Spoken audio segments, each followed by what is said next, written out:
반갑습니다. 타임 레버리지. 시간을 들여 막대한 수익으로 치환한다. 벌써 금요일이 밝았습니다. 오늘만 잘 지나면 또 주말이 기다리고 있으니까 오늘도 좋은 하루로 만드셨으면 좋겠고요. 오늘도 역시나 여러분들의 소중한 시간 제 영상 시청해 주심에 내주셔서 대단히 감사드린다는 말씀 전달드리면서 천천히 시작해 보도록 하겠습니다. 본격적인 출발에 앞서 오늘은 한 인물로서 스타트를 끊어보려고 합니다. 로사 구마타 오차오 리오스라는 사람인데요. 미국 오바마 정부 시절에 그 민주당에 있을 때 재무부 장관을 했었던 한 인물입니다. 그는 미국의 학자일 뿐만 아니라 하버드 출신의 고등연구소 방문연구원이라는 부분, 굉장히 영향력 있고 권위 있는 그런 인물이죠. 그 로사 리오스는 블록체인 스타트업 회사죠. 리플의 이사진을 역임했었다라는 부분. 왜 그 끝발 있는 인물이 리플의 이사진으로 합류했는지 참 신기하기도 하고 우리가 눈여겨볼 필요가 있을 것 같습니다. 리플의 근무자들이 보이는 하나의 이미지를 보여드릴 거거든요. 거기에는 방금 언급드렸던 로사 리오스뿐만 아니라 크리스 라슨, 리플의 회장이죠. 더 나아가 몇몇의 고문 인사들, 어디와 연관된 페드, 연준과 미국의 재무부, WF, 월드 이코노믹 포럼이죠. 세계 경제 포럼과 연관되어 있는 왜 그 영향력 있는 거대 기득권 인물들이 리플사에 합류하는지 우리는 다시 한번 생각해 볼 필요가 있습니다. XRP는 반드시 확실하게 세계 준비 통화로 나아갈 수 있다는 부분, 아마 저희 채널 구독자 선생님들께서는 확신을 가지고 계신 분들이 많을 것이라 생각이 듭니다. 그럼 그 이미지가 무엇인지 한번 보여드리고 갈까요? 방금 언급드렸던 로사 로이스 뿐만 아니라 리플의 회장이죠. 크리스 라센 또한 얼굴이 나와 있네요. 그들은 미국 재무부에서도 있었고요. 연준에서도 있었고요. 더 나아가서 미국의 국방부라든지 스위프트, IMF, 세계 경제 포럼, 굉장히 많은 그 세력이라고 불릴 수 있는 기득권 국제기구라든지 기관에서 근무했던 이력들이 체크 표시로 나오고 있는데요. 여기 왼쪽 편 보이실까요? 한 줄로 짜르륵 다 체크가 되어 있는 모습. 그 고문진들, 그 고위급 인사들이 다 리플로 연결된다는 부분을 우리는 반드시 인지할 필요가 있습니다. 왜 과연 사회 구성원의 최상위 집단에 있는 그 인물들이 리플로 연결되고 귀결되는지, 그 리플이라는 회사와 리플 네트워크, 더 나아가 XRP에 대해서 열심히 공부해볼 필요가 있지 않을까요? 그럼 천천히 기사 보면서 나아가 보도록 하겠습니다. 기사 천천히 보게 되면 미국 정부가 하이라이트 되면서 비트코인 현물 ETF가 승인이 됐죠. 주요 수혜자로 전망이 된다라고 하면서 미국 정부는 비트코인을 굉장히 많이 보유하고 있다라고 말씀을 드렸습니다. 정부 차원에서 뿐만 아니라 그 미국과 연관된 회사들과 기득권 세력들 역시 비트코인을 비롯한 그 크립토 시장 모두 장악을 완료했다라고 말씀을 드렸죠. 기사에서 표현을 이렇게 하네요. 참 우연한 것처럼 말입니다. 미국 정부가 예상치 못한 수혜자가 될 가능성이 있다라고 이야기한다고요? 과연 이게 예상치 못한 수혜자일까요? 그들은 왜 비트코인을 과거부터 그렇게 집중적으로 보유하고 있었는지 우리는 반드시 알 필요가 있다라고 말씀을 드렸죠. 비트코인은 2100만 개로 수량이 제한되어 있습니다. 여러분들 잘 아실 겁니다. 누가 가장 많이 보유했나? 제가 항상 말씀을 드렸던 것 같은데 다시 한번 살펴볼까요? 비트코인을 비롯한 그 암호화폐 크립토 시장은 모든 기득권 세력들이 모두 점령을 완료했다라고요. 세계에서 탑10 비트코인 홀더스 누가 가장 많이 보유하고 있는지 보니까 미국과 중국과 일본 그리고 유럽 정도가 굉장히 공격적으로 매집해왔다는 부분, 특히 그 중에서도 미국은 채굴 산업, 더 나아가 암호화폐 신탁 산업, 그레이스케일이 연상이 되셔야겠죠. 스테이블 코인의 발행사 서클 역시 미국과 연관되어 있고요. 테더는 중국과 연관되어 있죠. 디지털 커런시 그룹 역시 뒷배를 보면 나스닥과 마스터카드, 그의 자금줄은 세계 최대 자산 운용사들이 뒷받침되고 있고요. 비트코인의 그 기업 보유량을 보더라도 로빈후드라든지 마이크로스트레지 역시 미국의 회사라는 부분, 더 나아가 코인베이스를 비롯한 그 거래소 보유량 또한 굉장히 많고요. 미국과 일본은 또한 리플도 굉장히 공격적으로 보유하고 있다는 부분. 그렇기 때문에 기사에서는 뭔가 우연을 가장한 것처럼 미국 정부가 수혜를 보고 있다라고 얘기는 하지만 실제적으로 미국을 비롯한 그 기득권 나라들, 그 기득권 세력들은 암호화폐 생태계 이미 점령을 완료했습니다. 있습니다. 다음 기사 보게 되면 피델리티 어플 내부가 나오면서 비트코인 현물 ETF 페이지가 표시됐다. 이 기사는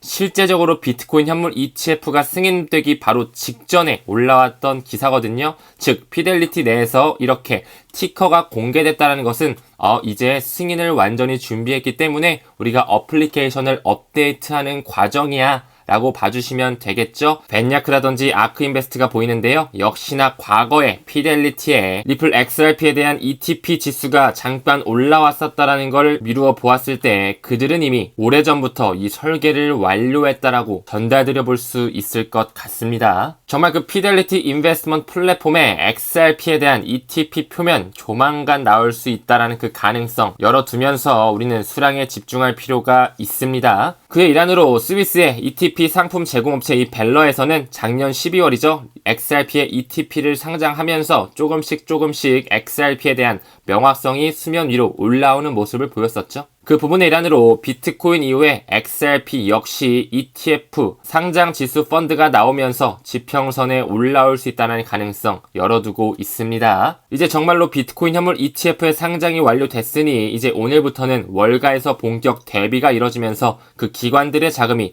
정식 파이프라인을 통해서 들어오겠죠. 역시나 우리가 예상한 것처럼 그 11개의 스팟 비트코인 ETF를 그 SEC는 한 번에 승인하면서 그레이스케일을 비롯한 그 세계 최대 자산 운용사들의 비트코인 펀드를 승인했다라는 부분 굉장히 큰 의미가 있습니다. 그렇기 때문에 SEC에서 공식적으로 승인된 것뿐만 아니라 월가가 준비하고 있다. 즉 다시 말해 CBOE와 같은 그런 기득권 거래소에서도 이제 서명을 받으면서 그 자금줄이 들어올 준비를 마쳤다라고 볼 수가 있겠죠. 이제 ETF의 자금줄이 뚫렸으니 반드시 크립토 생태계는 기하급수적으로 성장, 폭발할 수밖에 없다라는 부분과 이제 막 코인 시장에 진입하신 분들 굉장히 운이 좋은 사람들이 아닐까요? 왜냐? 우리는 이제 다운 사이클로 가는 게 아니라 업 사이클, 그 전통적인 반감기 사이클을 기대하면서 2024년과 2025년까지 수량에 집중할 일만 남았으니까요. 그렇기 때문에 비트코인은 이제 강력한 기관들의 수요 들어올 수밖에 없다라는 부분, 이미 그 자산 운용사들은 줄 서서 그 기관들의 돈을 쓸 수 있게끔 스스로 경쟁에 나섰을 뿐만 아니라 모든 거래소에 비트코인 펀드가 탑재되면서 자금줄을 쏘기 위해 천천히 자리를 선점하고 있다라는 부분, 또 어떤 호재들이 쏟아 나올지 지켜봐 주시길 바라겠습니다. 다음 기사 보게 되면 뉴욕의 연방준비은행의 총재죠. 윌리엄스가 이렇게 이야기합니다. 금리는 한동안 높은 수준을 유지해야 될 것이다.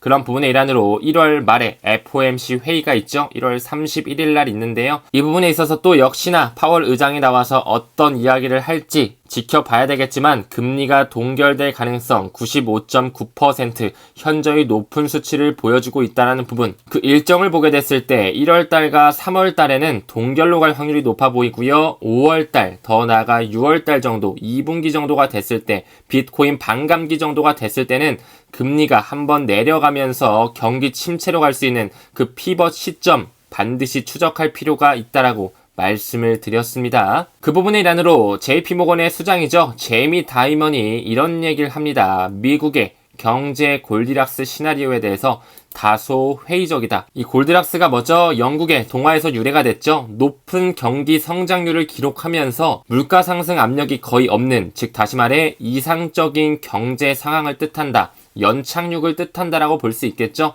그 부분에 있어서 다소 회의적이다. 즉 다시 말해 뭐다? 미국의 경기 침체가 올 수밖에 없다라는 것을 암시해주는 하나의 시사점으로 볼 수 있겠네요.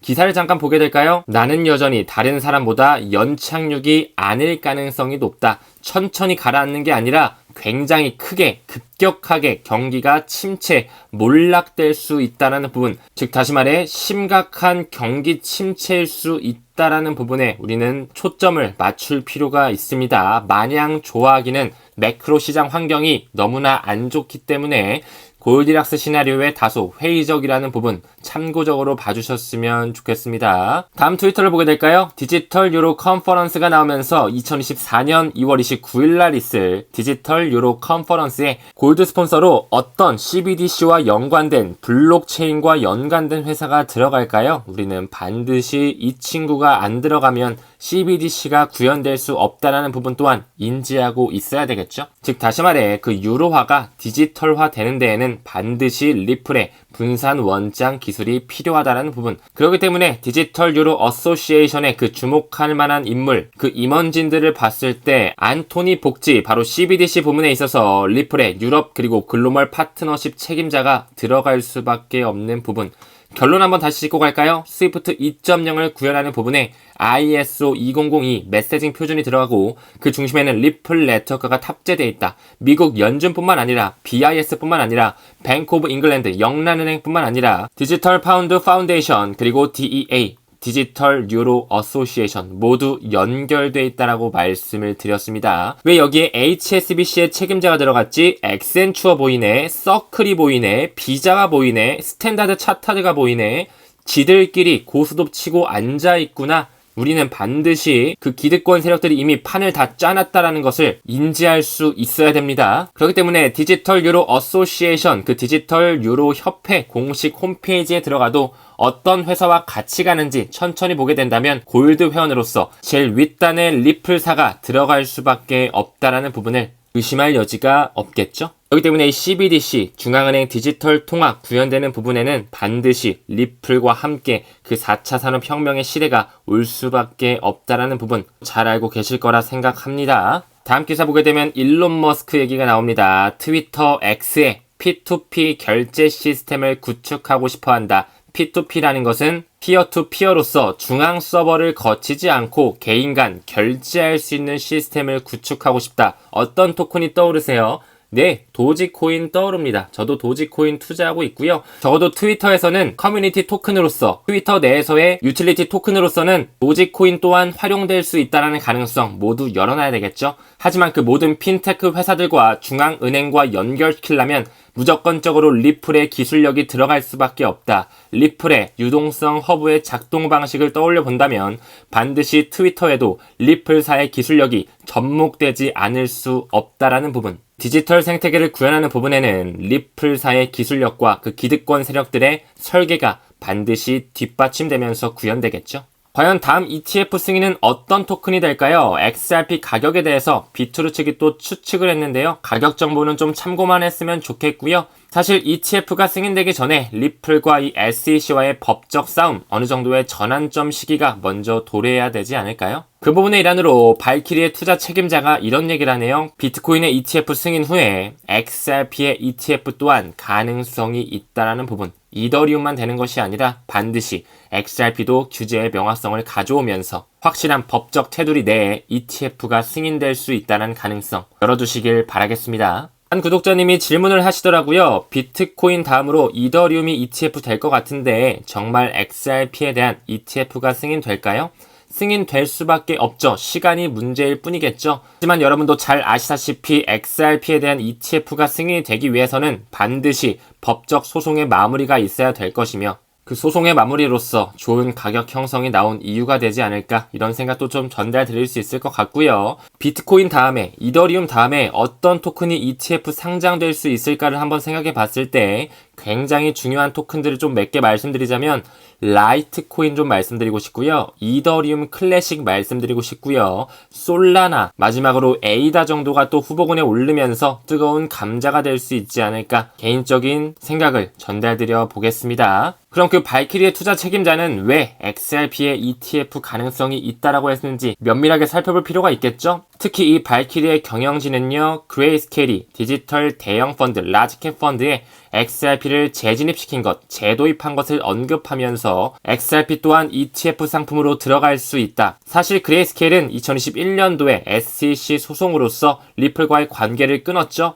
그러나 3년이 지난 현재 증권이 아니라는 미국의 약식 판결로 서서히 그 규제의 명확성에 들어오고 있다는 부분, 그레이스케일의 XRP가 재편입됐다는 것 우리는 굉장히 주의 깊게 긍정적으로 볼 필요가 있습니다. 그 발키리의 최고 경영자의 힌트가 빠른 시일 내에 현실로 다가왔으면 좋겠습니다. 이 와중에도 XRP 레저에 관한 속보가 떴네요. 500만 개 이상의 지갑 주소가 등록되면서 또 새로운 기록을 경신하고 있다는 부분, 반드시 그 디지털 생태계 4차 산업혁명의 시대, 블록체인과 AI 시대에서는 이 리플사의 기술력과 XRP 레저의 생태계와 국경 간 결제, 그 도매용 CBDC에 이동해서는 XRP 토큰이 반드시 필요할 수밖에 없다라는 부분. 왜 그 기득권 인물들이 리플로 모두 하나로 연결되어 있는지 다시 한번 생각해 봐주셨으면 좋겠고요. 우리는 그 코인 시장의 끝판왕, 세계 준비 통화가 될 수 있는 XRP에 투자하고 있다는 부분 자부심을 가지시길 바라겠습니다. 금요일입니다. 오늘도 힘내시고요. 우리는